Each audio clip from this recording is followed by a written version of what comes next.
En tant que manager, il est primordial que votre équipe sache ce qu'elle peut faire et ce qu'elle doit faire. C'est l'intérêt d'instaurer un cadre dans votre entreprise ou, autrement dit, des règles du jeu. Bonjour à toutes et tous, c'est Cyril pour Dévotion. Je suis ravi d'être avec vous aujourd'hui pour cette nouvelle vidéo. Le thème, Manager, définissez votre cadre. C'est parti. Dans mes débuts en tant que manager, je me suis rapidement aperçu que chaque collaborateur a sa propre perception de ce qu'il doit ou peut faire dans une entreprise. Chacun a sa propre personnalité, plus ou moins forte, et a un tempérament plus ou moins introverti ou extraverti. Établir un cadre s'est révélé essentiel pour moi dans la gestion de mon équipe pour que chaque collaborateur puisse prendre sa place au sein de mon salon. Le rôle du cadre est de canaliser les énergies de chacun de vos collaborateurs pour créer une synergie au sein de votre équipe. Avant de continuer, je vais vous faire un dessin rapide, histoire de bien comprendre l'intérêt de ce fameux cadre. Vous avez en noir votre cadre. En bleu, c'est votre équipe qui navigue à l'intérieur et à l'extérieur de ce fameux cadre. L'idée, c'est pour les personnes extraverties qui ont tendance à sortir de ce cadre, c'est de réussir à les faire rentrer à l'intérieur. Et pour les introvertis, les faire prendre leur place à l'intérieur de ce cadre, ce qui va permettre d'apporter une homogénéité au sein de votre équipe.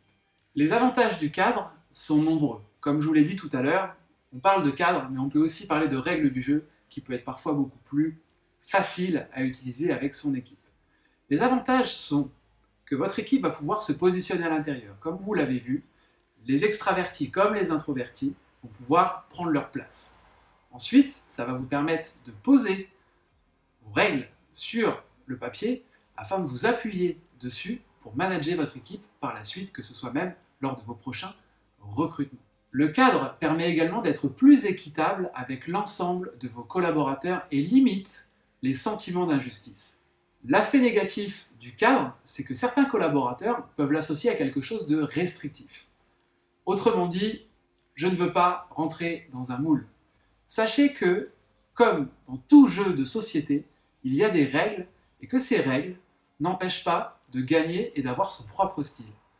Sachez également que le cadre peut être évolutif. Bien entendu, je reprends mon petit dessin, on peut très largement, au fur et à mesure du temps, l'élargir afin qu'il corresponde de plus en plus à votre équipe et bien entendu, il faut qu'il soit évolutif.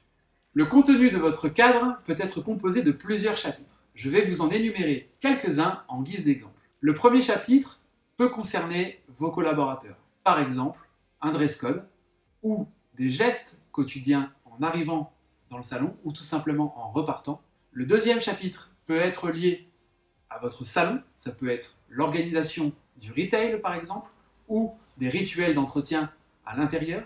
Le troisième chapitre peut être lié à votre équipe, par exemple l'organisation de vos plannings des congés payés. Ça peut aussi être un état d'esprit, la solidarité ou l'entraide. Le quatrième chapitre peut être le manager, son rôle au sein de l'équipe, la façon dont on peut communiquer avec lui, son engagement, sa philosophie.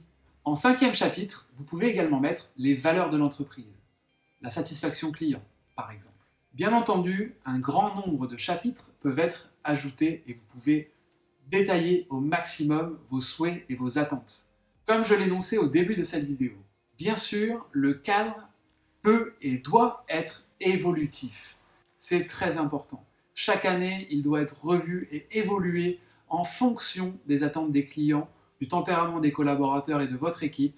C'est important qu'ils vivent autant que votre salon. Si vous souhaitez être accompagné dans l'élaboration de votre cadre et la présentation à vos collaborateurs, n'hésitez pas à me contacter. Plusieurs solutions s'offrent à vous.